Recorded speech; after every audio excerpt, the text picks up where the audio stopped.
Hey, Sarah. We're here. As you know, I'm the vice chair of the Youth and Education Committee. I got stuck in traffic, but I'm on my way in. But I'm online until then, and we're waiting for our other committee members to come on. So, if you want to go get something to drink or something and relax for a minute, you can. And I'll be there momentarily. All Thank right, you we're again for ready. joining us. Yep. Well.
Did more members come or no? You muted. Yeah, I think he's hi. I think he's somebody in the office. I mean, in the audience. So he's looking at the screen. So I'm figuring that no more of the committee members came yet. I see one. Okay. And it was a Okay. young lady earlier. All right. Yeah, Naomi. I mean, them. Is a certain quorum that you need to proceed, or can we? It's not even that it's a quorum. Is Mhm. that that's Noemi. Noemi is Mm. one of our staff members. Is that yeah, we're supposed to be there. So I know Hector is online. Right here. It's that you're gonna have a few. Yeah, people around. Yeah. Yeah, Sarah, I got this. Hector is online, so he's one of our committee members that is exempt. And somebody just came in person, but I don't know who it is yet. It was like they haven't checked in.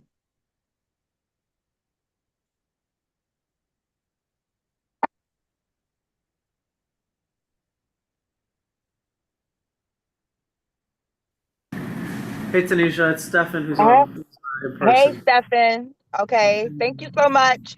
I'm stuck in traffic. I'm coming in person today. Our chair is not able to be here. But I was looking for our other committee members because they're supposed to be here. So I'll be there in like 5 minutes. I'm coming up. Okay, okay. Appreciate it. Okay. Okay. Sarah, Thank I'll you. be there soon. And in the meantime, it'll give other committee members a chance to get in. We know everybody's working. Sometimes Yeah. things happen and we get held up, but we are coming and we're gonna just try to get started as soon as possible. And that's for our audience members as well. Sorry for the delay, but we're usually on time, coming momentarily. Thank you. Great. Sounds good.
Hi. I thought I would practice the share and just something to look at with the topics.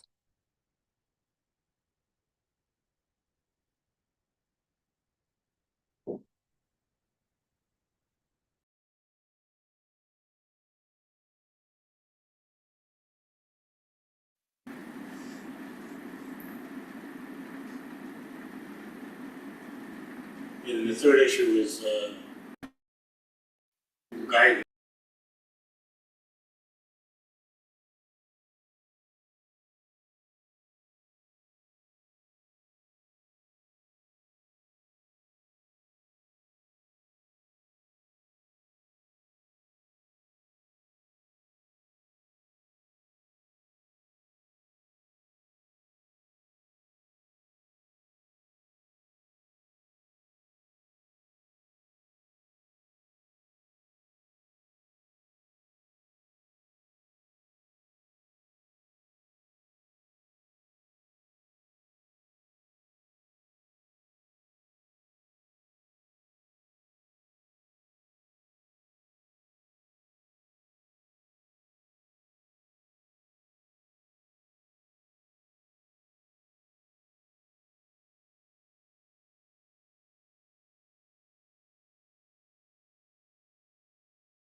I'm just wondering if this um worked, if there's more steps that have to happen for it to.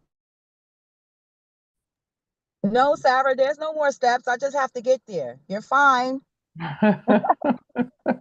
Okay, a couple of my people are there too. Filling up.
Okay. Don't hear you.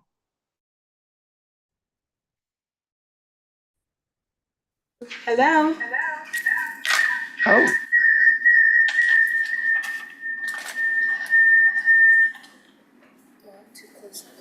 Okay, great. Where's the sign-in sheet?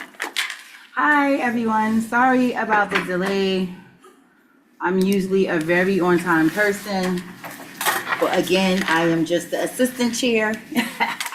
And I'm filling in for our chair, Domingo, who cannot be with us.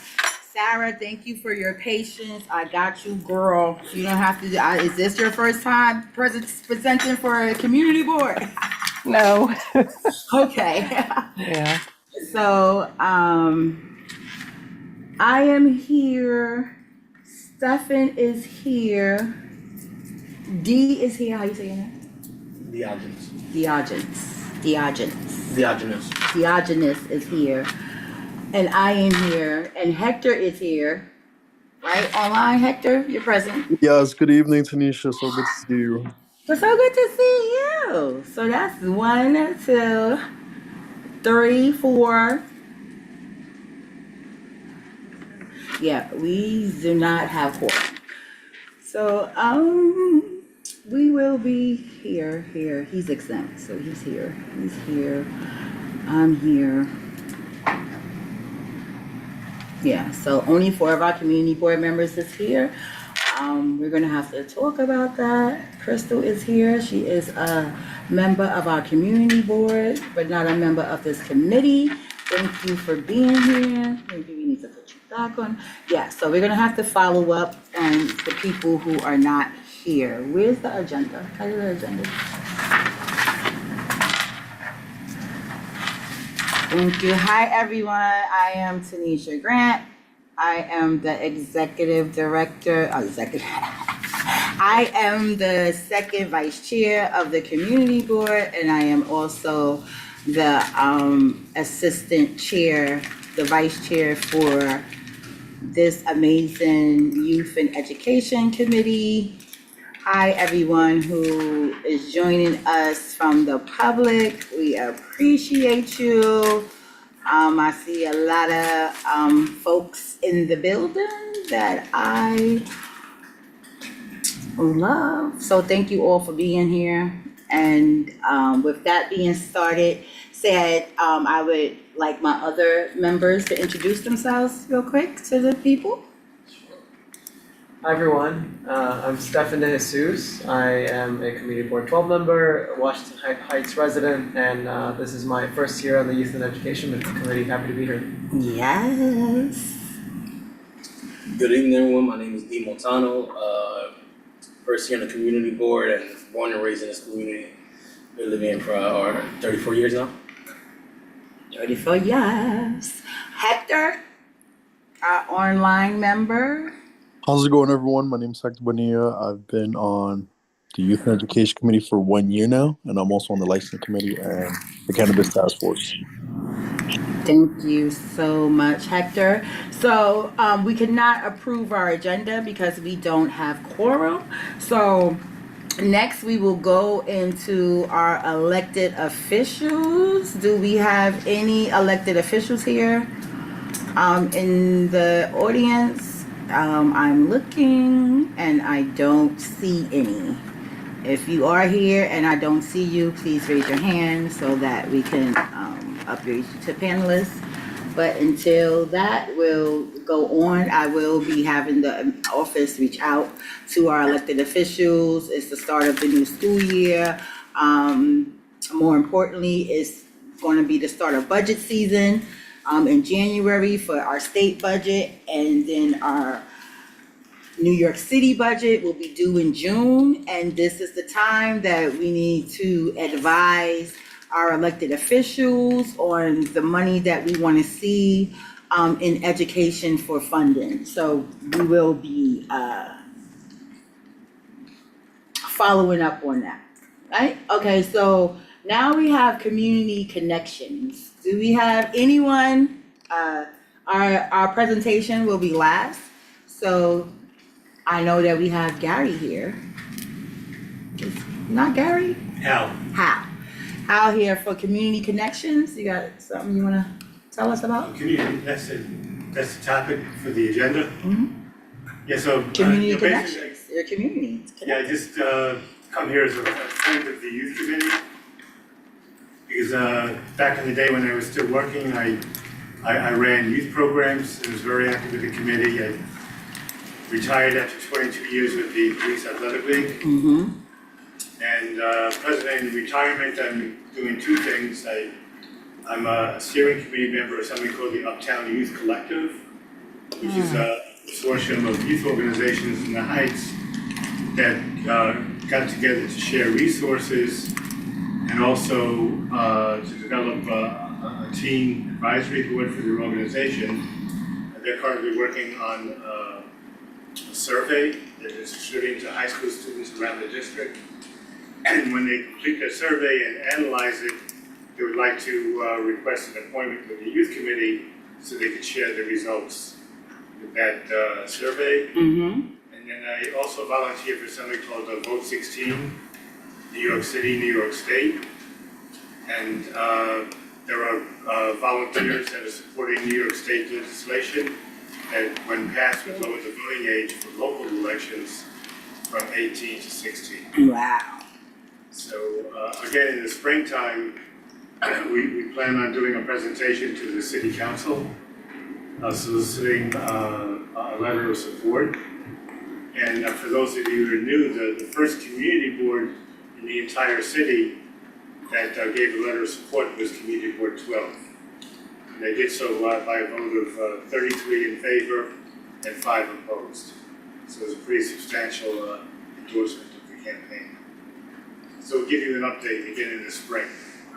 We'll get ready for that action. Thank you.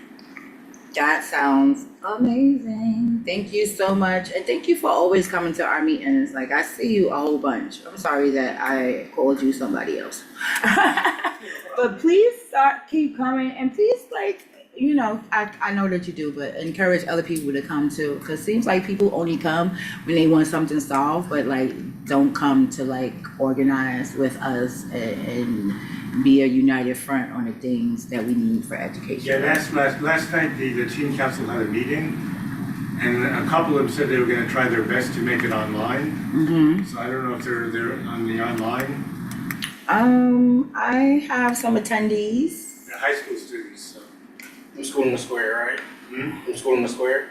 No, they're from the Uptown Youth Collective. Oh, okay. Yeah. I thought there was some other group that came like Yeah, 2 A months couple ago. of meetings ago, yeah. Yeah, I don't, is that, I see Naomi. Yeah, you work with. I used to, yeah, 22 years I worked I with just them. directing a program there right now. We actually, in the Armory, we have something going on at the moment. I was the founding director of that site Oh, nice. a long time ago, 1998. Oh, wow. Oh, wait a minute. Okay, so thank you so much. We appreciate you coming. We also have Noemi Diaz, who is also a member of the community board. You want to introduce yourself? Hi, good evening, everyone. Thank you, Tanisha. I appreciate the shout out right here. I will be muted, but I do want a minute at the end just to remind everybody of an event that's happening tomorrow of the legislative breakfast. Thank you, Tanisha. You're amazing. Oh, that's tomorrow? Yes. Oh, am I expected to be there? You're looking at, okay. So thank you, Noemi, for the reminder. You're always a blessing. I love you. So yes, now we will move on to our presentation that I am very excited about. It's from the Parents to Improve Transportation Road to Better Busing Coalition. Very, very important. There's so much going on with the busing situation with our kids and our children that are, you know, deemed these services, and it's just a mess. So I'll let Sarah from PIST New York City take it away. You have everything you need, right? I believe so. Thank you for promoting our other members who are here, the volunteer, experienced bus parents and current bus parents. those three cases. I was a bus parent a while ago, and things were so messy that we organized, and that's how Improved School Transportation has two the community trying day-to-day situations, be sort of a clearinghouse for information, resources, knowing about for your child, things you aren't automatically told, or fighting for systemic this way that this very important public service is. Um, so I think it would help me if I knew sort of how much of this of how much time we're allotted this How much evening. time do you need? Well, I feel an hour, and then but there's a couple of places for Q&A, and within that, Okay, I talk mean, fast and skip you're the over and only you're the only presentation that we have tonight, so you have some time. okay, all right, so that way, and we don't have to bombard people with fast words. I'm very excited to be here. Every time that we've gone to a community board, we get great ideas from people like yourself. We had gone to Manhattan Community Board 4 a couple of years ago, and whereas we had always talked about, that school bus jobs are jobs that there are unemployed people who could use it and make a good living out of it. They came up with the formulation of a pipeline, a jobs pipeline, similar to how there's career tech education for hospitality industry and different industries in the city. And they also lifted our requests for the city comptroller to audit the Office of Pupil Transportation. And that's happening. That is actually coming out next week. So we'll share that date later on. Um, so the first thing that I want to share is actually the fact that we need that the young people are needed in this fight. They're needed, their advocacy is important, and also there could be part of the solution if they are so inclined to want to maybe work on the school bus. Can people see the slide? Yes. Okay, so for this we say, it is hard work, but look at those smiles. And the impact on the future. That student is in college now. These are some drivers who, unfortunately, there were bullets outside their bus, but to their credit, they shielded the students and they're here getting a citation. You get your own day. You get to work with cutting edge technology, solar and electric mechanics. I believe that Bronx Community College, right across the way from you guys, is one of the places that's trying to help train and collaboration with our one nonprofit school bus base, which is Nice Bus. Here's school bus union marching with parents in the Disability Pride Parade. Labor Day Parade, another Labor Day Parade, and coming and explaining things to parents about how different equipment and car seats and so forth work with different buses. Here's students, here's a District 75 student advocating to stop the hot buses and bring the dual air conditioning, which of course we're still fighting for. Here's a high school student fighting for expanded transit to help the environment and to help each other get to school. This is lobbying in Albany. We hope that some young people will come this spring. We're trying to pass 2 school bus bills, S 1018 and A 8440. And this was this year's Disability Pride, and you see again, there's that slogan of this movement, nothing about us without us. Youth are very much needed in this. There is a group who actually to tell OPT to their face what they want, and that uh, let us know or take down the email. It's the District 75 President Council, doing that by invitation. There is also a group within that Student Omni. I don't know if people know that our kids included from the so-called Omni. If they just ride it because they live far, they don't get that access to use it 4 times on weekends, to use it on holidays, etc.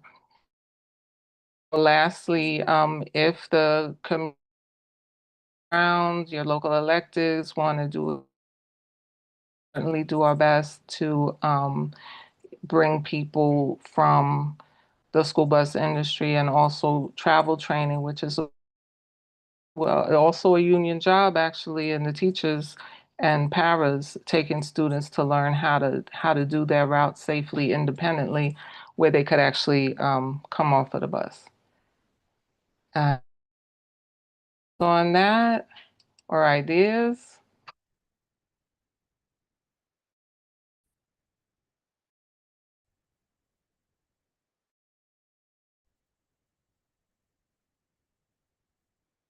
Okay, hearing none. I'm gonna move the basic bus rights. Uh-oh. Sorry. Okay, get rid of that. Okay, so and um and as I do this, people can also members and the public, we will go over a couple of details, but we'll also be open to questions and telling you what to set up a time to to talk about troubleshooting a specific question. So we have online a lot of information, English and Spanish and some other languages. One of the things that change is needed is right here, what they consider adequate or appropriate maximum times. 75 minutes for children, 3 and 4 years old and younger, if their house is in the same borough as the school. 105 minutes, another 30 minutes if they have to cross over a borough, which sometimes happens with special education programs. And then just the fact that kindergarten through 12th grade is considered one age level, that we find problematic as parents.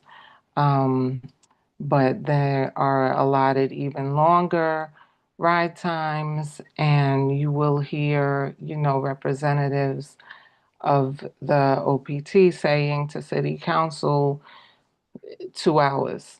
No place else in the state really thinks that that's okay. So we have campaigns, obviously, to try to shorten that.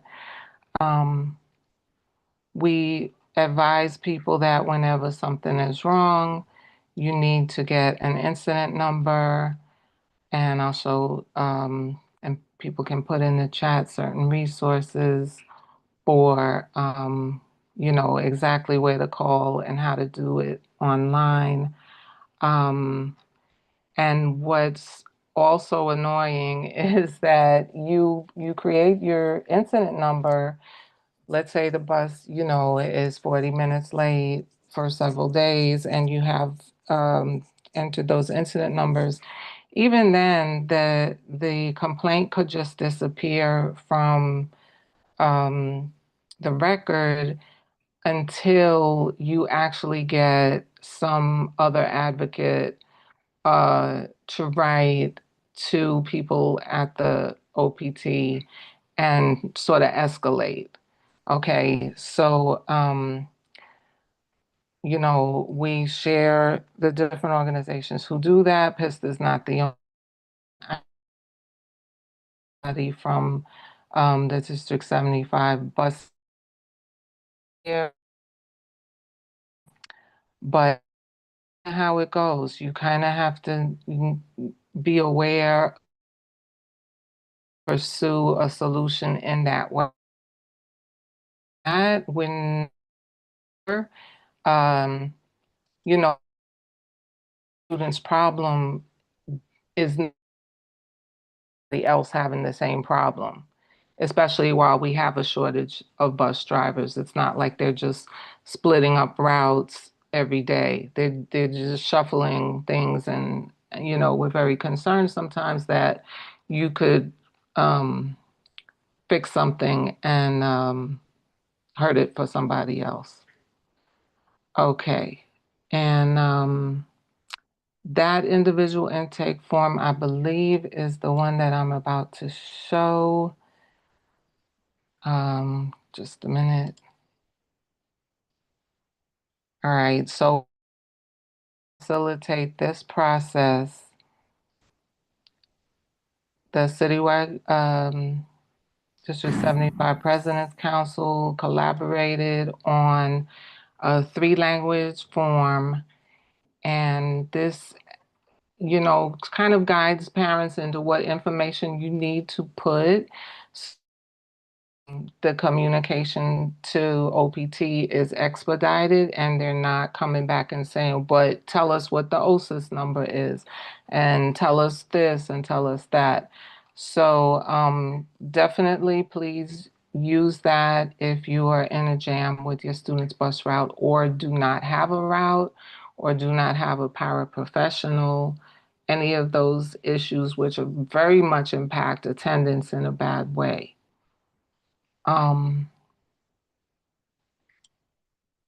Okay. PISTNYC.org has a website, and one of the pages is resources. So we gather, information from parents and sometimes from workers and school staff for issues you might be experiencing, some you might not have thought of to get ahead of, and I wanted to bring out in particular a couple of things that are well-kept secrets. If it's the school has the teachers union, you can use the special education compliance complaint form, even as a parent, and that gets another strong voice advocating. For example, your child is missing, again, the first 40 minutes of school, so that impacts the teacher, that impacts the speech therapist, etc. It's a working condition issue for the school staff, just as it is a stress on the child and the family. Another one that we have somebody here from is the public advocate. They have an intake form as well. Uh-oh. All right. I must have called it something else, but I'm going to count on Lupe to share that in the chat. So pausing now for questions and or further resources who have been at and are representing here as experienced bus parents. Q&A.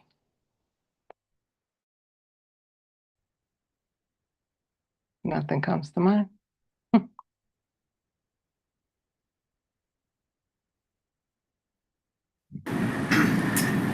Hi, how's it going, Sarah? All Just right. one question for me is, I guess of the resources you've shared of, given your experience in this field, what do you find is usually the biggest issue that people are talking about, and how is it that we can help promote solutions to that and really connect people with the resources that you share? That's a great question. Because of that intake form that I showed you, I can tell you the one that came up the most was, the child is on the route for longer than they're supposed to be. Okay, and that goes back to that we need people also route, with a guideline that's already too long. If you're saying the route should be 75 minutes, but there's 15 minutes grace period in case of, like today, holiday gridlock, or when the UN is meeting, or, there's a flood and things like that. The thing to say, we are planning on you having 90 minutes on that bus, and we combining 4 and 5 different schools, and some of them start at the same time. Their school opens at 8, but the bus is supposed to somehow be in all of these 2 or 3 places at 8. It's a guarantee that someone's going to be late every single day. So again, these are policies that were decided behind a desk, and it's not reflecting the reality on the ground. I think it's the most.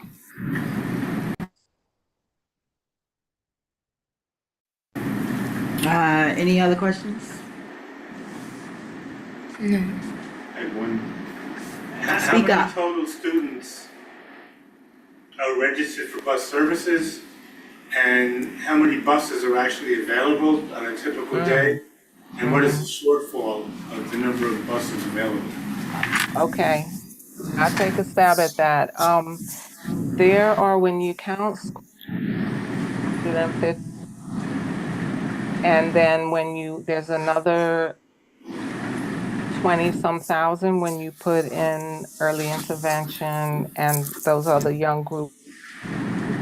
Um, there's about, I want to say typically there's about 8,000 routes a year.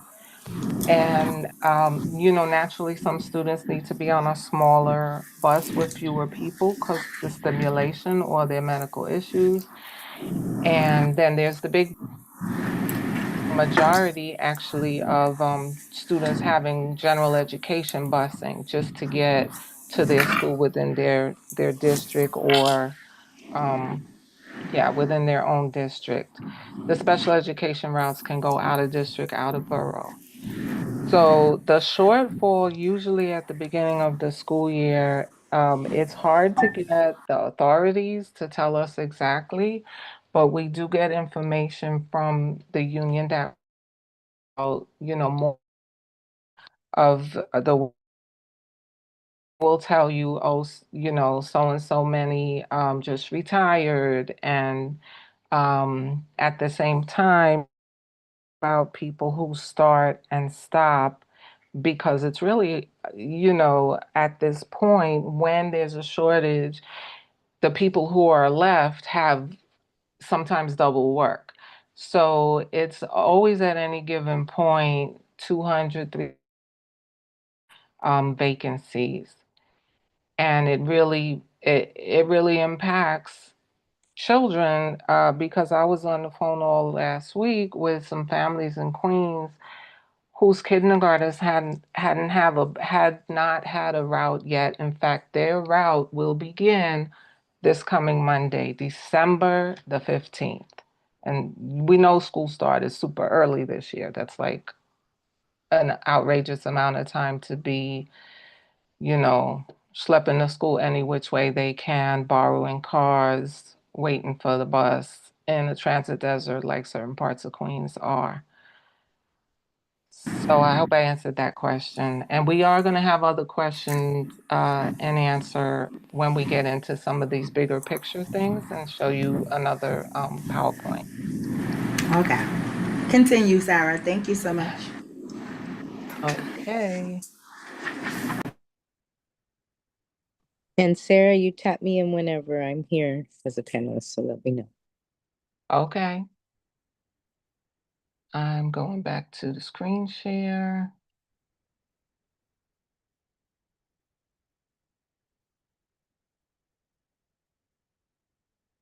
Uh, so this is a slideshow. Oh, wait, no. Yes. Okay, can people see this time?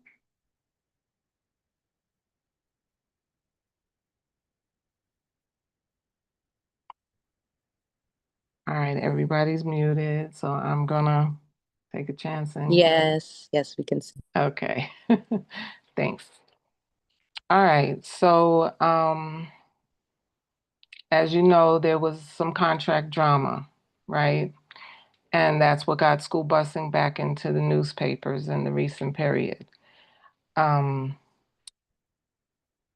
We say that there's a lot to that we've seen over the years. So I'm going to show this. That when they had more drivers, they took their time to let them get to work. The first day of school, you didn't have all of the buses on the road. So that was an issue that led to us becoming pissed.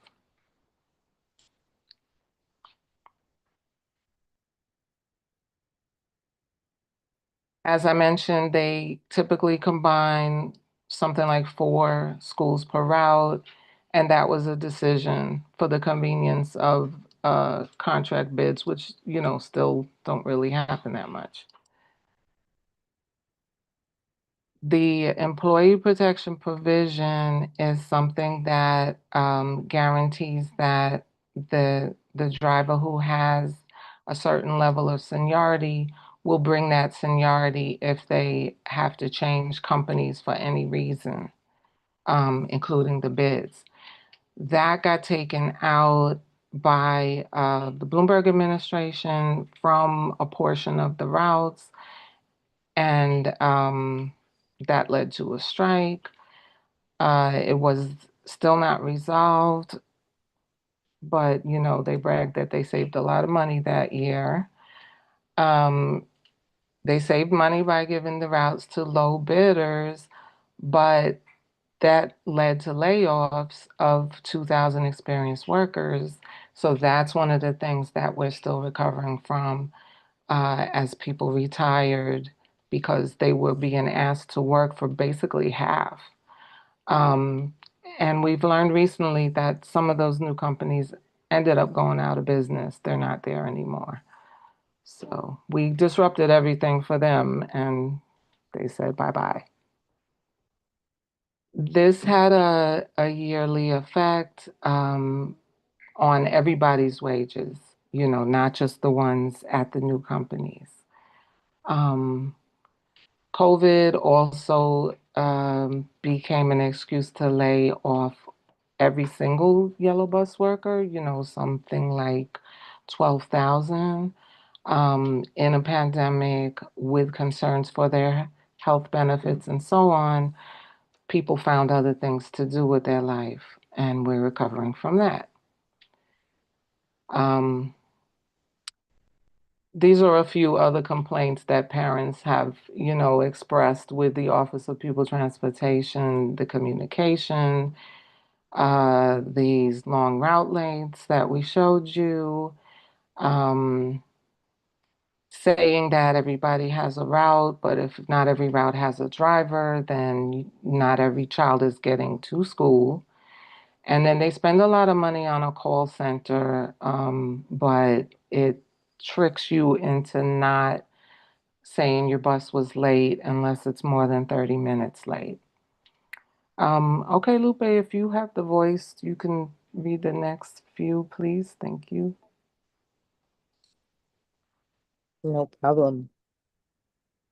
With parent support and through the ATU School Bus Union, which is about 55% of the workforce, recovered their compensation loss in 2013. So what that means is that ATU union, which makes up the majority of our school bus workers, have been able to retain through an exemption waiver that those bus companies would not be liable for the pension. They, at that time, prior to this, they had threatened to strike just to get back what they had 10 years before. The glimmer of hope is that people will enter and stay in these jobs. What we really want is job stability and for it to be um, a working paid job that families can live off of and actually want to be. And I think most of our working class families want this. We have school bus workers that actually have children on the bus and they understand. And the idea of bringing both the families together in this advocacy with the labor workforce, it really puts us on the same side and tips in the fact that we want the same thing, which is a better quality bus ride for both our students as well as our workers. Bus workers on the temporary protective status, well, we've been fighting as many of our bus workers, both matrons, paraprofessionals, those that are supporting our students getting their access to civil rights of education. Many of them, like many of us, are immigrants and may need that TPS visa status. So we have been advocating and really providing or encouraging for both on the bus company side, the union labor side, and the DOE, all to play a hand in providing a welcoming space and not just make statements that we are a welcoming sanctuary city, but actually putting policy in place, MOAs, so that we can protect these workers, as we know that there is a bus shortage and that's a nationwide issue. So next slide. Contracts to expire in June 2025. So Sarah spoke a little bit about the one non-for-profit bus company that was obtained by the DOE uh, I apologize, I forget the year, was that 2013? Bus company went out and the DOE was able to obtain that fleet of buses, and it is run by a board, not-for-profit board, that does have some folks from the DOE as well as advocates, and they run about 1,000 of our routes. As Sarah mentioned, we have about 8,000 to 9,000 school bus routes, and they have extension through this summer. Unlike the contracts that we just extended for 3 years, when retroactive, really only 2.5 at this point. But the extensions that went from July to August just passed, and we are going to be looking to have another extension contracts voted on at the PEP regarding NICE Bus. That's New York City Bus Umbrella Services.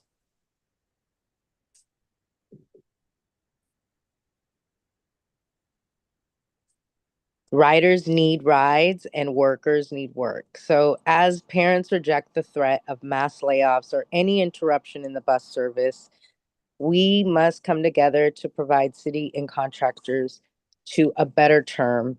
And we want to see beyond just passing these Senate and Assembly bills in this next legislation, which is extremely important. But we want to think beyond that and beyond the rebidding process, and even maybe reimagining what school public transportation could look like for our students and our workers. So how do we pick up the dominoes back up? We have to reorganize, and we have been organized. This past couple years has piggybacked off of work that has been started 10 years ago, and even beyond when you think about the fact that we just extended contracts that were originally bid over 75 years ago. So if contract is short or if it's long, we got to keep up the fight for its dignified conditions for everyone on the bus. That's our students, our workers, and then of course the families. So how do we do that? We got to pass state bills, Senate 1018 and Assembly bills 8440. We have to also amend and change some local laws and chancellor's regulations. There is opportunity to really reimagine and revamp what school bus transportation looks like. And depending on the next slide, I will go. I don't want to go too far. Right. Okay. So couple things could happen. If there is a bid, we got to stay alert for those decisions that can endanger our children's access to education again. What does that mean? That means that even if all the dominoes align and they fall where we want them to in our organizing in the next legislation session, because this contract, again, 3 years extended, 2.5 years, really doesn't give us much time. When we think about after a bill is passed, the governor has to then sign it. So this has been vetoed 3 times by previous governors. And why has it been vetoed? Because in order to pass EPP, we need all the unions to agree. And I mentioned ATU that holds a majority of our school bus workers. Well, there's another union, TWU, that is the largest transit union in the nation. And they do have some members of our school bus workers, not as many, a very small set, but they do not have the exemption to the waiver of pension liability when it comes to employment protection provisions. And what I want to make sure folks understand is, yes, we are advocating for better working conditions and really stability and consistent in having a good paycheck, and protecting our workers should a bus company decide they no longer want to provide bus service anymore. We want to protect those amazing bus drivers we still have certified to be able to serve our students at another company with the same seniority that they left. It doesn't solve the long systemic issues of our kids really not getting to school on time or not having routes. And that stems from the fact that we still have 50 something different contracts serving 99 different bus companies that are for profit. And we can rebid those contracts with the exact same stipulations that we are serving our kids now, which does not serve them after school. It does not serve them to get to Saturday Academy. It does not serve them to participate in the extracurricular fun part of Summer Rising. They are excluded and they're missing out on all of this when they don't have access to the Omni cards that every other student has that they can use 24, throughout the weekend. So either way, we have to press City Hall to create job pipelines into this student transportation. And we also need to think about how bus routes will better be more efficient so that there's enough people to actually operate them where we feel safe, happy, and everyone could be excited to be in the bus career. In our local city legislation, I will say that we need to amend a air conditioning bill that has passed. It's a law that's passed that does require air conditioning on our school buses for students with IEPs. And I really don't think that, I'm not sure, I can't assume, but I don't know if the sponsors and the authors of this bill recognize that we have students that don't have IEPs that are on our yellow school buses, and they too deserve air conditioning, as well as the drivers and the matrons and Mhm. the paras. Everybody, if you go on any public transportation, you're gonna get AC. I mean, it's mandated, and if it's not, they're gonna fix it.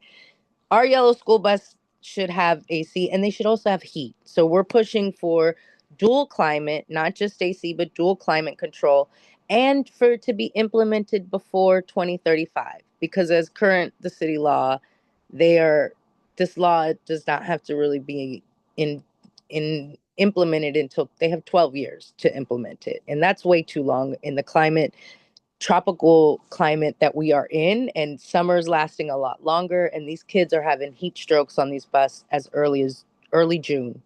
So we're pushing for that. And yes, Sarah had our last slide up that we are pissed, but we are parents to improve school transportation, and we are here to advocate. And it does impact all of our students. We have I think even with the Omni card situation, we have students that are pushing to push Omni 24/7, unlimited rides, and they should be more durable and accessible and not tracking our kids. So I will stop there. Sarah, I apologize. And I'm sure there might be some questions or comments from this section. We also have an compilation from the discussion at one of the recent school board, the October PEP. Put it in the chat, but we could also look at it if there's not any lively discussion. I mean, in full circle, Tanisha, you invited me back a few years ago where we were introducing the resolution in regards to Omni and even increasing the bus routes for Nice Bus, I think, at that time. And at that time, I think we were asking for unlimited rides, and that's when we got 6, right? They increased it from 4 to 6 rides, and that's still not enough for a student that may have to pick up a sibling or go to a dance class, and then they're going to student government, they're going to a game. And we know what fare evasion turns into, and that leads to even the call we were on, Tanisha, last night with, mass call for solutions, not suspensions. All of this, it ties in because our students end up having to take public transportation when they're not supposed to, and they're not given that Omni card the way that other students are, even for a just in case purpose. And we have these students that are having to go through these situations at the train stations. Yep. Do we have any questions before they move on to the next section? She answered it. She answered your question? Stefan? D? Can I call you D? Please. Yeah, we know, but how many of us knew that bus contracts haven't been renegotiated for 75 years? That's some information that our community needs to know. Because I'll tell you right now, most children that have special needs, they're bused out of this community. So most of our children, because we do not have the supports in our communities, we do not have the schools in our communities to support the learning of a lot of our students in communities. I have 4 grandchildren, they are all bused.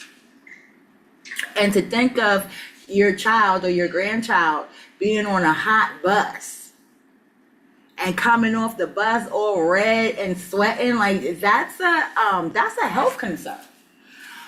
So all of these issues are very important. So let's go on to the next part of the presentation. I'm waiting for the PEP. Are we going to talk about the contracts? Are y'all going to tell us a little bit about that and a little bit about what's going on and what parents fought for? Bus companies wanted a 5-year extension, and we're like, just no. Right. We're not doing this with y'all for another 5 years. And, you know, we're also not going to let our children, you know, suffer for another 5 years. And I also would like to mention that when your child has special needs, they can't participate, as you know, the young ladies were saying, after school programs because they can't get buses. Not in the contract. Bus contracts, the bus companies is like, no, we're not doing after school. So a lot of our children that can get into these programs can't get into these programs because they can't get buses home. And like my daughter, she has twins at home. Besides, you know, all 3 of her children are special needs. But if the twins come home still, like, she can't take the twins and then go to get my oldest grandson from school. But what if all of them could access after school programs and get a bus to take them in from? And I think that 75 minutes and 90 minutes is too long for our children to be on the bus. My grandkids get on the bus at 6 o'clock in the morning. Yeah. They go to school in Manhattan. They're not even crossing bridges and not even going to different boroughs. So imagine the children that are. You talk about 90 minutes and that's each way. So That's crazy. Yeah. Go ahead, Sarah. Okay. Yeah, so there's like a few different things I want to give you the flavor of what was talked the you know, the companies came and thought that they could push people around, but we found out that drivers nor the parents were really gonna, you know, trust them with our lives. So here is a video about that. I hope YouTube cooperates.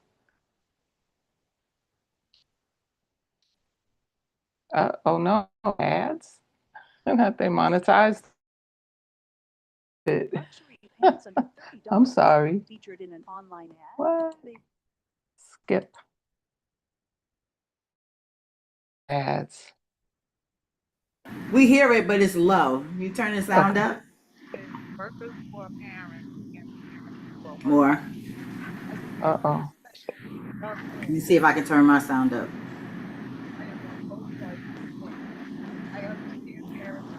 Still very low. Oh my. Can you send the link and maybe she It's in the shares on her chat. laptop? Can you I feel share like- it, Tanisha? Okay, hold on. Yeah, I think I stuck it in the chat at 7:45. You want to try it over there? Okay. I don't know. We might be taping on YouTube. Let's see. The facility here at Yonkers is really nice. There's so many resources for us. The libraries are stacked. The fashion program is in Media and certain parties to this unseen contract for Can y'all hear that? trying to pit workers Wait, for hold on. Let me share the screen. Okay, hold on. I'm doing it.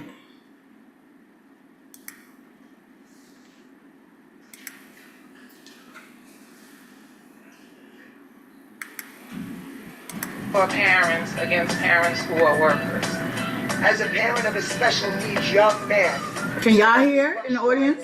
I am on both sides of the coin. It's good. I understand parents' concerns as well as the employees' concerns. Along with my co-workers, we feel we are pawns in the middle of these negotiations. We are parents as well. So as we are driving and we are caring for your children, we also need to be protected too, with equal employment, protection, provisions. These route issues disproportionately impact students with disabilities, students who are homeless, students in foster care who are more likely to rely on buses. And when it comes to routing, each borough should have a local representative who knows their neighborhood and can design routes that make sense. I'm here today in both my professional and personal capacity.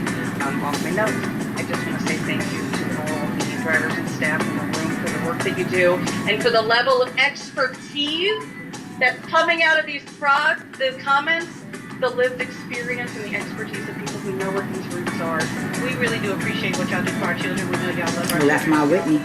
friendly faces they see on their way to school in the morning. So that's what I really want to say. But we do want y'all to get paid what you should get paid. We want you all to have the EPP that y'all are asking for. That's what we want you all to have. Now, I did hear this beautiful young lady here. She said y'all need better EPP. So I have a question. The bus company owner just said y'all have EPP. Do y'all have what y'all need?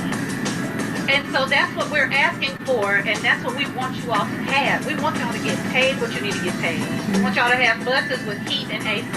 If there are children on your route that need a para or a bus matron, we want y'all to have them. And that's what we're asking for. A lot of you don't just see a number, it's 150,000 students, but my son's name is David, and every single one of those students have a need. These long demanding days have contributed to a serious retention problem. Many professional experienced school bus drivers are leaving the industry because the workload has become increasingly clearly. I also want to say our corporations do a really good job at separating consumers and customers and laborers. It's important for all of us. Just letting you know, for all the drivers, matrons, we are on the same side.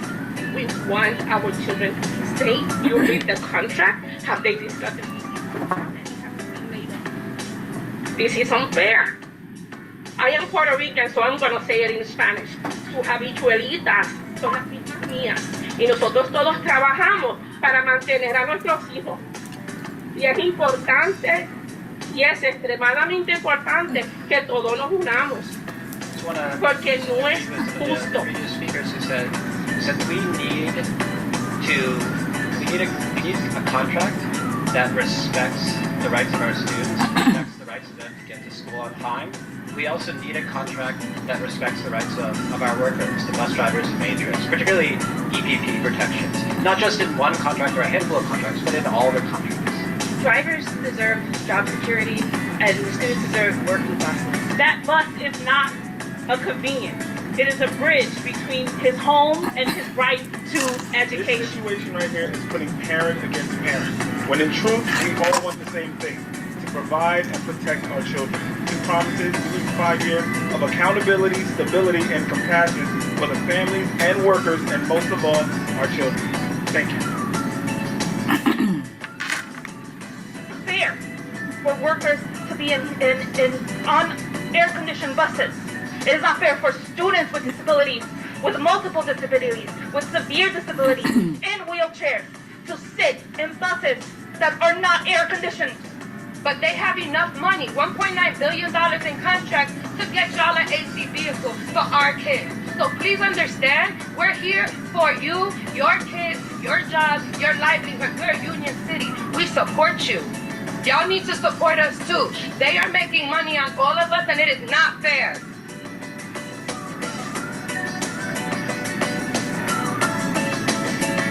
That was powerful. Real quick with A. Oh, we don't want to see you. Thank you. That was very powerful. Hello? So after that, those companies. Go ahead.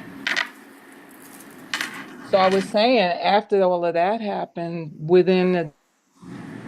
that were refusing the extension for the 60-day, signed it, and it was because they had signed the summer, 3 days was all it.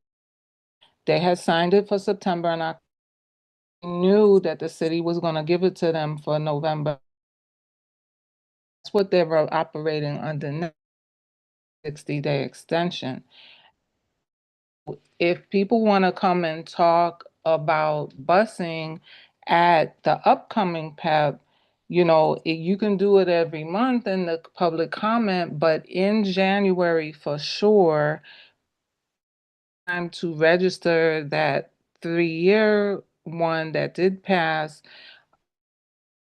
still need at least another 60-day extension in January. And it's possible about it again. As a person who doesn't like to stay at, you can address it at the beginning because the contract part of the agenda is at the beginning, and you have your 2.5 minutes, and you can make a powerful statement such as we just have seen. I added to the chat the link to the petition that comes out of the school of the Road to Better Busing Coalition. You'll see that it says Advocates for Children, but that was a joint effort. It has some 4,000. The second, I guess they start back in Albany. So let's hit them with some more signatures, please. That is going to make the EPP the law of the land, and that could help the retention. But as Lupe was saying, and others, as Tanisha was saying, they could really create jobs, split the shifts, and had one driver do field trips, okay, during the afternoon, and as it is now, these drivers are getting up, for the kids to get on the bus at 6, the drive base at 5, and then Sorry, they're you keep going running in and around. out. Oh, I'm so sorry. Let me It's okay, try. boo. I'm gonna try. Is this a little? Yeah, I think it was your headphones when you was pulling on them. Go ahead. I got a rubber band holding one of Yeah. Yeah. So yeah, I was just saying that I hope everybody will sign and support and lobby for the state bills about EPP. There's a letter and right underneath that is our School Bus Bill of Rights campaign. I'm gonna share that for a second, just because we've been thinking about this for a long time and listening to everybody from all of the angles, educators, workers, the students and the parents. And, there's a lot of common sense things that could happen, and we think that it should have a different governance who have to live with these decisions, have a lot better ideas at attracting workers, improving routes, improving training, communication, and keeping the kids safe and comfortable on the bus. So whether this gets passed as legislation or something that the people vote on, we want to split up those age groups again, not have so many buses so many schools for one bus to stop at, especially in the afternoon. They get let out different times, and the kids are waiting 25 minutes for the next set of kids to get let out. It doesn't make sense. We got to get more people doing this and staying, and there's people in the community who need jobs. Let's get our youth some jobs. Let's get our disabled community some jobs. I remember during the pandemic that they were so desperate for people to drive. If you have a CDL and it's clean, which I have, motor vehicles was emailing us. Like, you could be a school bus driver. Have you ever heard of anything like that? And I'm looking at my email like how are they doing this, and how are they determining who they send this email and who they don't send it to? And that's weird to go through motor vehicles to offer people with CDLs who have the credentials, offer to come and apply to be a bus driver. I thought that was weird, Sarah. So, meaning to say, We love this. We love getting information because a lot of times when we're advocating, we leave out school buses, and it is absolutely essential for a lot of our children, paras. Speaking from my experience, my grandson, he didn't get the para that he should have had until the bus requested it.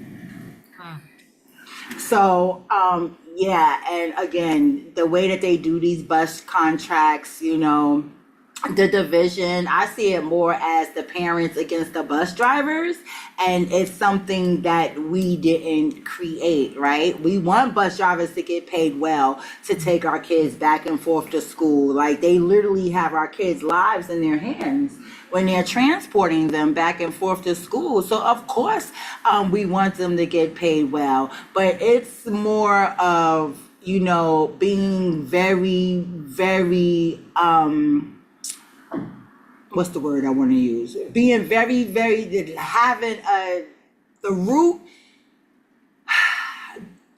cause, not the root cause, what we all want is that for our buses to be safe, for our buses to be air conditioned, for them to have heat. It's very cold outside today, and we want to have good bus drivers. But I think the owners are also a problem, especially the contracted owners who the Department of Education has been giving so much money to. They don't want to lose that. But then they don't want to do the things that we want them to do either, right? 11 years to make sure that all the buses have AC and heat.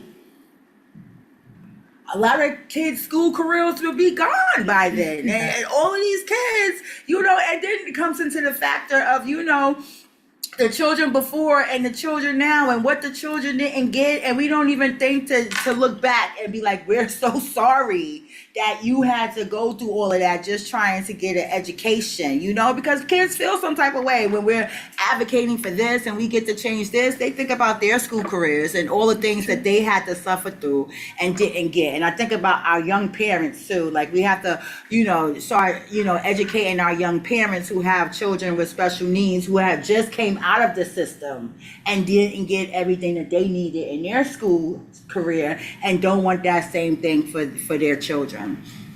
This has been amazing. So please send all of the information that you sent to us in the chat, please send that to us in the email, so that we can email it out and we can, get other people from, this would be a great thing to, also present tomorrow, Naomi, if you're still here, at the CEC 6 legislation breakfast. So these things are important. So besides spreading the word and telling other parents and community members about the the advocacy for school buses, and besides, talking to our elected officials about these bills that would really help workers get the EPP that they deserve. Can we say what EPP is? Because for the acronym purposes. Oh, it's employee protection provisions. Employee protection provisions. And one more time, Sarah, what exactly does that do for the employees, the bus employees? It means that that their seniority follows them. So just like a teacher who has 20 years, if they started a new school, they don't start like a brand new teacher. From scratch for like a brand new employee. Yes, and that is, very, very meaningful, because people who have achieved the top pay and have, all these accrued benefits and whatever, vacation days, pension, they don't want to say goodbye to all of that just because, their company owner decided to invest in golf balls or something instead, just like everybody's saying, they're in it for the money. So that's what it is. It protects their seniority status and gives them that they will be placed in a job. For example, a company laid off all of their people who drove K through 12 in June and kept the pre-K. And those people who got laid off, got replaced with other companies with their same status. Right, because they got laid off basically because they had seniority, and then they could get the other people that just started working for a cheaper price. Well, that's what happened in 2013. But because those companies because a portion of the workforce has EPP now, and some of the companies, honor it, the problem is that it's not universal. It's not across the whole system. So they can undercut each other as the owners, and it's not dirty game. It needs to be the law of the land. So that's It's why not sustainable either. It's just right. Yeah. So this is okay. So that's how we can support in state, right? These are state bills. We also have to understand a lot of laws that we want changed that has to do with New York City public school. It must be changed in the state. So if we're talking about stuff with the buses, the EPP, if we're talking about mayoral control, any of things like that, standardized tests, all of those things have to be changed in the state. So what can we do to advocate to our city government, our council people, our people in local government? So we've heard that there are some things percolating in the city council as far as conditions on the bus, route length, AC, seatbelts, all of the things. We're keeping our ears open. There's no name or number for it right now. So we want everybody to keep, alert for that.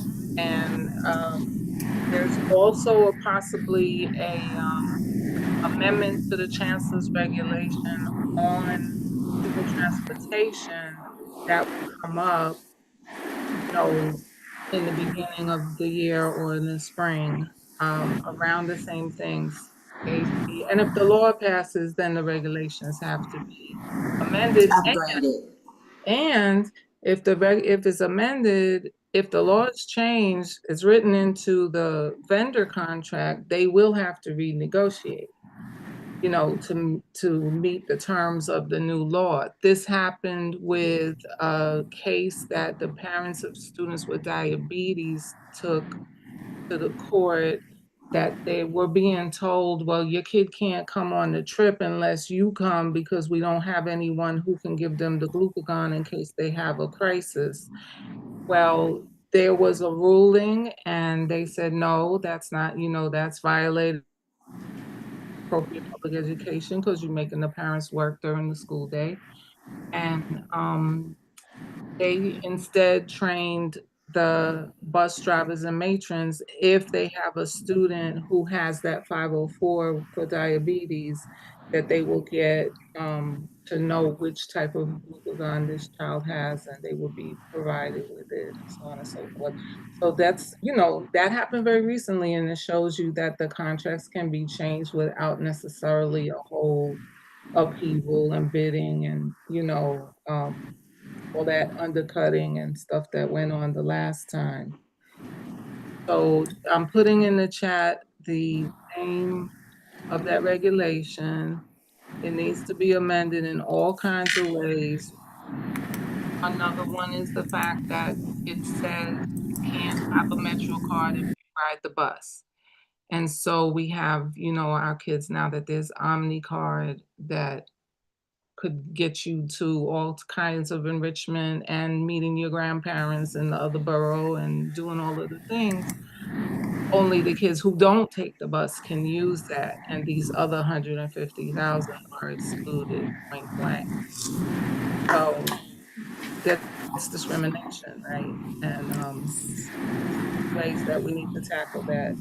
So by all means, I'm gonna put one last thing, which is just to subscribe to PIST when we send out newsletters, but I want you to take a quick peek at this month's events, because there are a few other places where people can get one-on-one help. There's also an audit coming out from the comptroller about some of these contracts and the functioning of the People Transportation Office. Okay, that would be Brad, comptroller, right? Before he Yes, go. ma'am. And if you're interested, talk, because there's room in the room, but not that much room in the room when they do the press conference. Okay, well, I think that definitely the last question I would ask, because it's getting late. Do you have any resolutions that you would like us to look at and possibly pass at CB12? I think we would be interested in that to support my committee members and my public members, because at this point, why are you not a public member of the Education and Youth Council? We're going to talk committee. We're going to talk about that. And you just need to be. Anyway. But so I think that it was very important for us to pass a resolution supporting the bills in the state to pass the EPP, supporting, I don't know if that's 2 resolutions or 1, supporting a change to the chancellor's regulations. I know y'all gonna have something for me. So when y'all have, because you know, all my people do templates and then they just send it to us and we fill in what needs to be filled in. And also this coming year, I'm gonna make it more my business. I feel like community boards, especially, let me just talk about the Youth and Education Committee. I feel like we have more power than we think, and that we do a lot of things in silos. So this coming year in 2026, not only will we be working on passing resolutions, but we will be working on convincing our fellow community boards to also stand with us and pass resolutions as well, and try to do a better job of having our district manager check up on those resolutions, because resolutions are really supposed to be the first step. And we're supposed to keep reaching out to, because one thing about our resolutions is that it goes to all the agencies and they're supposed to answer them when it comes from the community board. Now, do they? I don't know. But in 2026, they gonna have to, because Tanisha Grant is looking like gonna be the chair of Youth and Education Committee, and I don't play. So this is the time to be talking about all of the things that we want to see in this budget, all of the changes that we need, all of the things that our children need. And it's even more important because of the threats at the federal level. They're moving K-12 to the Labor Department, y'all. If we don't stop them. Everything is in litigation, but that's the type of things that they want to do.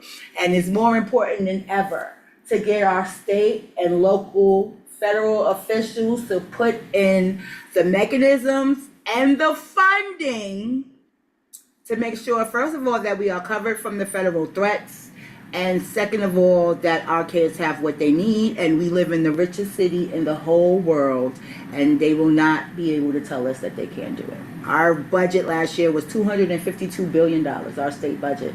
And this year, it will put, this fiscal year 2026, 27, I guess, it will be more. Our state budget was $119 billion.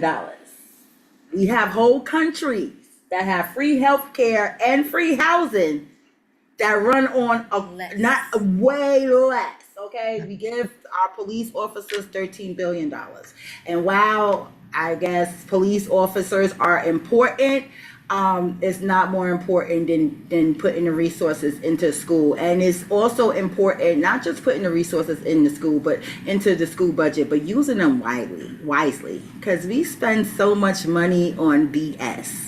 You would not imagine the bureaucracy that goes on in the Department of Education and how many people we pay 6-figure salaries to do nothing. Yeah, I said it. Because it's true. We right? do their job for them half the time, Tanisha. Right. We're alerting them to the things. It's the truth. Not only do we always say this is not right, we come with a plan. And the plan is sensible. And 9 out of 10 times they take our plan, they co-opt it, and they say, hey, look what we came up with. And it's nothing like we said, and it still doesn't work. So we're going to need our leaders to be real leaders and take some leads from us, like our community with the school busing. Yes, Sarah? Yep. Okay, so do we have any more questions or comments before we close out this amazing presentation? Go ahead, Dee. when the children are late, they don't get marked late, I'm assuming, right? Sometimes. That's if the school knows how to use the appropriate codes that are given for students that are late due to public transportation, and half the time that position is not fully staffed. So, or maybe that information is not very widely shared. And so you do have children that not only get marked up late, but also absent, as well as ACS cases open up against families because of not going to school. We have families that we are working on cases. They still do not have a bus route. And these families are unable to schlep their kids to school every day. Some of these kids have not been to a classroom yet. And we're talking December. So, yes. We're When talking someone about asks, children to the yeah, thousands have not and been able to someone access. asked how many students, right? About 150,000. And there's thousands that are not making it to school. And that is that is a civil rights violation. That is a direct, that is their access to education, which is a civil right. And it is impacting not just the students and the families as a whole, because we have parents that do take time to take their kids to school when the bus doesn't show up, and then they end up losing their jobs. And this is impacting, so it goes beyond the lack of education that their kids are receiving or the services that they may be receiving, but also food insecurity, housing insecurity, and it just it's full circle, and it impacts on many levels. I Right. And do then want to highlight one thing before you leave, Tanisha. At one point, there's a student-led organizing for the Omni transportation. We put a petition in the chat and hope to share with you, Tanisha, and the Youth and Education Committee, maybe at a later date, and invite you to hear from the students directly. I think Sarah put the link to request that, and we can organize and host Community Board 12's Youth and Education Committee with the students. It's a youth-led advocate group, and they have they have an amazing PowerPoint and toolkit that they would love to share with you for you to be able to even present a resolution in regards to that. okay, so should we book the youth before we think about a resolution?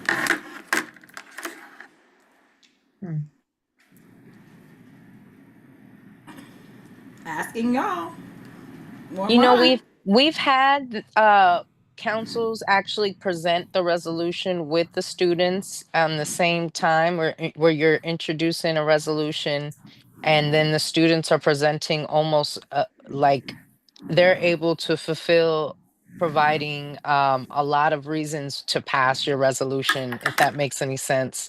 That makes sense. And then you can even amend if you need to. If there's things in there that they talk about that you guys can touch, you can amend it on the spot, or come back and table it and pass it in a later time. I Okay, would well, recommend maybe doing separate resolutions for Omni versus school bus transportation, and possibly you could include within the school bus transportation the two state bills, chancellor's regulation. I think that can all sit and live in one.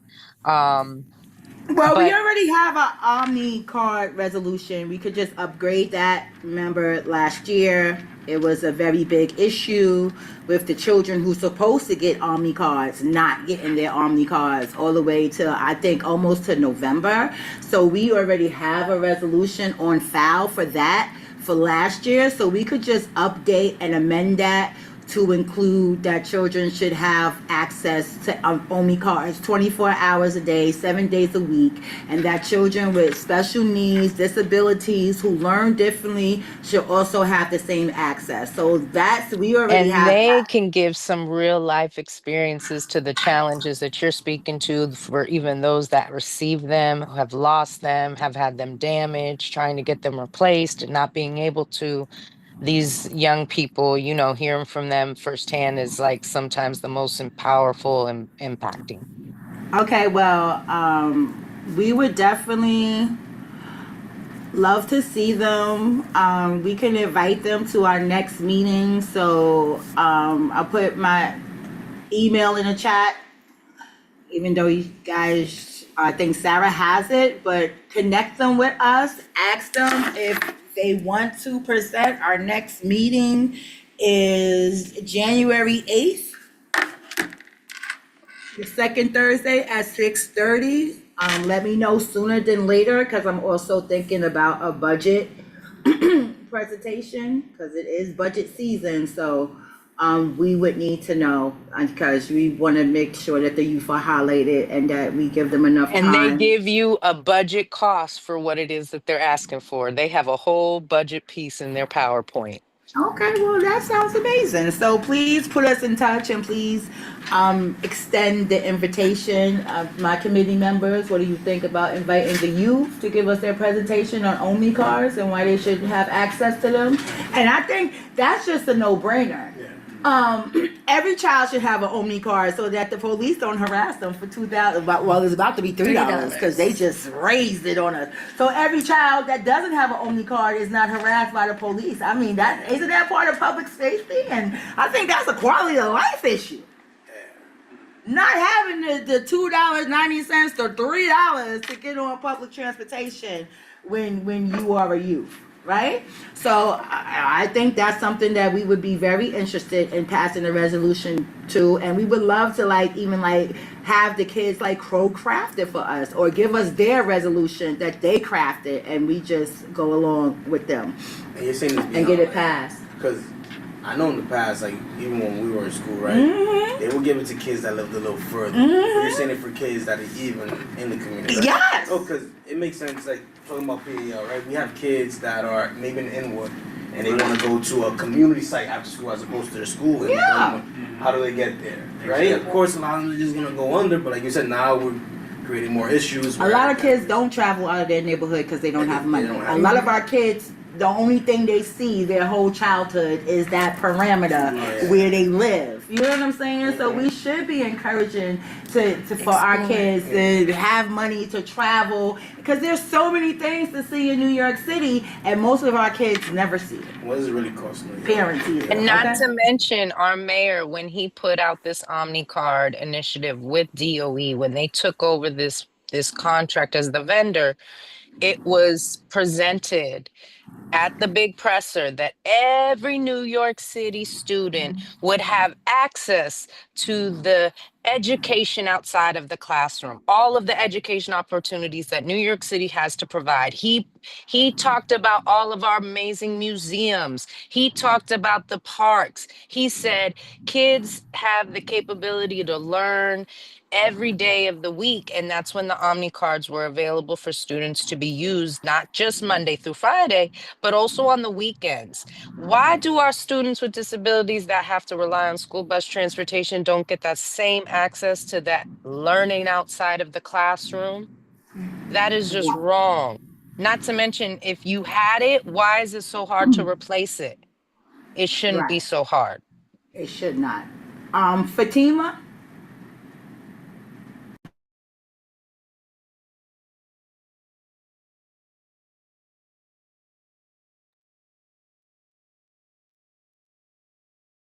So, Hello? I did put a hand you all to meet because Hello. Okay. Yes. Sorry.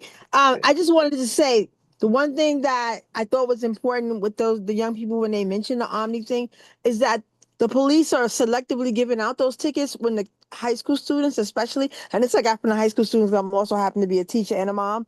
So is that they don't even if the transit person says, "Oh, we know there's an issue with the car," they may still get a ticket, and these tickets can pile up because the parents don't have money to pay for all these tickets that the child is getting. So this is an issue that will affect this child when they turn 18, that they have these outstanding unpaid tickets. And we think that there should be a moratorium on those tickets. That every child that got a ticket, and because their Omni card was defective, should get those tickets removed from their record. I just want, and I'm encouraging them to do that, because that's something that you just never know when it's going to come back in your life. Oh, you have all these unpaid parkings, not parking, but unpaid tickets from jumping the turnstile. It's Oh, so maybe fine you by guys. fair evasion. Yeah, it's a Yes, fair crime. evasion. That's the word. Thank you. Nothing else to say. That's it. Thank you, Fatima. Crystal? I just wanted to say, like, yes, it's good that we look at the Omni situation, but I would even like to take it a step further. I know this is wishful thinking, but even take that burden off the parents and give them That's what I was thinking, whatever the too. new unlimited they're gonna have for the Omni, because it's stealing from everybody anyways. But just have it so that the parent can have something too. And have the parents be aware of the fair fare. Yeah, where Just lessen the parents stipulations could, to yeah, be able to even get get it. it like half price. Because I'm telling you, honey, that half price, it helps. It helps a whole bunch. But do we have any more comments from our committee members, Stefan? I told Stefan to take notes. He got like 5 pages of it. I told him to just take minutes. And he keeps writing. But so I'm saying it all to say that he really wanted to capture and at our committee, at our board meetings, like we're supposed to like present the minutes. So I don't know. I think I might make Stefan do it this time because I think like this, especially for like this meeting, it's just very important to let our other board members know what we're working on and why we're working on it. D, any last words? No. Thank you for answering questions and appreciate the presentation and bringing light to the situation. Absolutely. So send us everything so we can send it out, and we can also fill it out ourselves and make sure that we're sending it out to our neighbors and everybody we know, that our parents up here. Send us the resolution on the school bus contract. So just send us whatever that you have so we can work on finalizing our resolution. And I don't know, because of Christmas, well, the holidays, because of the holidays, we are having our executive meeting and our community board general meeting early. It's going to be next week. So, but please send it over to us. I don't know. I don't think that we'll have time to pass it this week. We could take it towards the executive board, but and get it passed that way. But I rather if we can pass both the resolutions in January from the school bus and from the youth, I think that'd be even better. So, and then we can also have another conversation about it with the rest of our committee members. That's going to get kicked off if they don't come to meetings. But, and then, at our general board meeting in January, we could, I'm 90% sure, I'm 100% sure that we can get both of those resolutions passed because our community board members as a whole really cares about, the education and the youth in our area. What you guys think? You guys think that's okay? That'll be okay? Yeah, absolutely.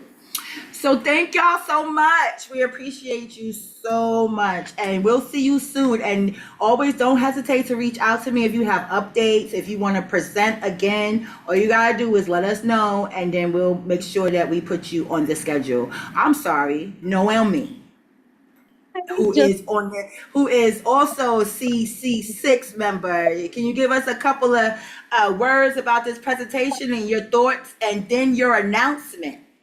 Yes. All at the same time. So that information, we're definitely going to reach out because we want the CC to also have that. It was phenomenal. So many questions that we had. I was double tasking because we were setting up for the legislative breakfast that's happening tomorrow at 8:30 here at the George Washington Education Campus. It's going to be running to 11. We want parents coming in with questions about budget for all of our legislative people that will be here present. So know that we will have this forum for parents, made by parents. Everything is set up, and we want to welcome you all. So, and I'll say that in Spanish if anybody's listening. Para aquellos que están sintonizados, le estamos diciendo que están invitados para venir a el desayuno legislativo que tenemos en la escuela de George Washington Education Campus, que está en la 192 y Adron. So that was all. I know it's 8:30. You guys hit the mark, and I thank you so much for all this information. Tanisha, you do an amazing job. Keep doing your work. Thank you. Thank you, Noemi. Is it possible for you to pull one of them things out of the chat to print out for tomorrow, maybe? And I know one of them is information on the school bus situation, so maybe we can print some of that stuff out. And I can send a PDF if I get an email. yes. Noemi, can you put your email in the chat so you can get it directly and then have them good people use their printers?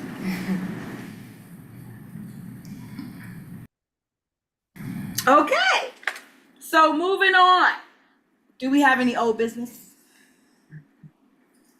Anybody have any old business? I think they want your information too. They said in the chat. It's ask for your email. Your contact information. Okay. Yes. You can write it down and I can put it in the chat for them. Okay. I have old business. I'm gonna need all education committee members to come to the meetings. We understand sometimes we get caught up in our jobs, in our life, but we all made a commitment to do this. So if you're not going to come, then we need to know so that we can replace you with other people who care about youth and education and want to be in the room. I do not like not having quorum. I don't. So we will be reaching out to our members and asking them if this is something that they want to do. And we all know that people have emergencies. I had the office send out an email today to remind everyone that our meeting was tonight, to put the template for the minutes so we can take turns taking the minutes. Stefan did it tonight. He's off the table for the next couple of meetings. And for us to show up. And if something is happening and you cannot show up and you do not reach out, that's an absence. So I don't remember anybody contacting me. Hector, do you have any last words? Thank you, Lupe. You know I'm trying here. Y'all just keep telling people that I'm doing what I'm supposed to be doing. We trying to set a trend here at Community Board 12. Hector, do you have any final words? Community Board member online? No? Okay. So I think can we come to a close? Do we have any new business? Yes, come on. Sorry. So I don't know whether to call it old business or new business, but a couple of months ago, I put in a request to the chair to have a letter of support or a resolution for Robert Jackson's legislation, which would mandate participatory civic education for every student from grade 5 to 12. Oh. Because public schools do not have civic programs. And they should. They should. I feel like they do it on purpose so no one will vote. Yeah. Because there used to be civics. I feel like there used to be, right? Like I remember like learning about the 3 branches of the government, and it wasn't that detailed, but we did have it. This bill goes further than just identifying the 3 branches of the government and the city government functions. Mm-hmm. It calls on the schools organizing action projects where the students engage in advocacy to city government. I love that. Which would include, engaging the community boards and community education councils. Because, you start local, teach the process, and then you work your way up. Mm-hmm. The federal government's too abstract to the young person in the beginning. So at the next meeting, I'll bring in because Robert Jackson has the bill on the Senate side, and Joanne Simon has the bill on the Assembly side. And this is a bill is this a new bill or? It's been on, I think, 2 or 3 years. 2 or 3 years. A lot of bills are like invisible. People just don't know. Yeah. Okay. Well, I love resolutions, but I don't write them. Okay. So if you want to work with one of our members to write that resolution, that sounds amazing. And I also think, Al, that you should think about being a public member. You're right. Yeah. Because you're always here. All right, so, and you're always in the community and you just been doing everything you can for the youth and we need some members that care about the community. Thank you so much, Sarah. Thank you so much to my whole school bus advocacy, parents, powers, groups. And do not hesitate to reach out, send the resolution, send the information. We will touch on this tomorrow at the legislative breakfast. We will definitely be like, are you a sponsor on this bill, Yes. sir and sir?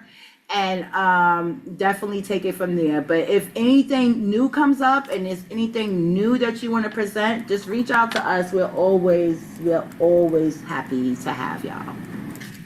Okay, thank you. Yeah, and we do have people in your neighborhood too. Yeah. Just tell them we outside, honey, that we be here. Oh, before you go, let me put Al's Oh yeah. email in the chat so y'all can be in community as well. I can't tell you how many times my daughter called me upset about the bus. My grandson is 10 years old now.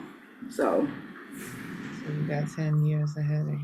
yeah. And then she Bus has headaches, the not 3-year-olds. Yeah.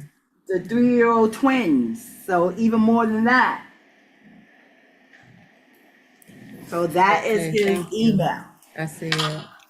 Okay. Everybody for bearing Thank with you us. so much. The other thing I want to say is that we should also be really asking our elected officials to come talk about us. Education is an important and very big part of our budgets.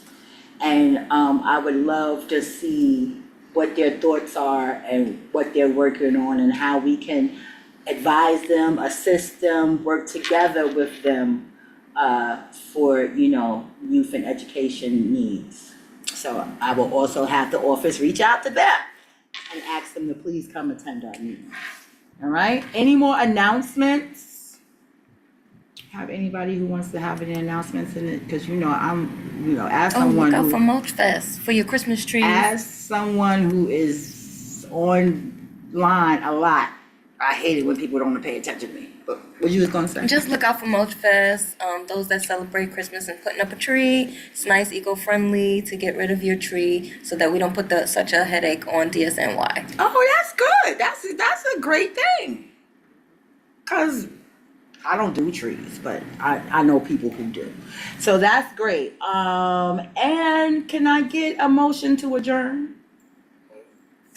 Can I get a second? I'll second. Okay, well, thank you all for attending our meeting tonight, and we hope to see y'all at our general meeting and at our next committee meeting, Youth for Education.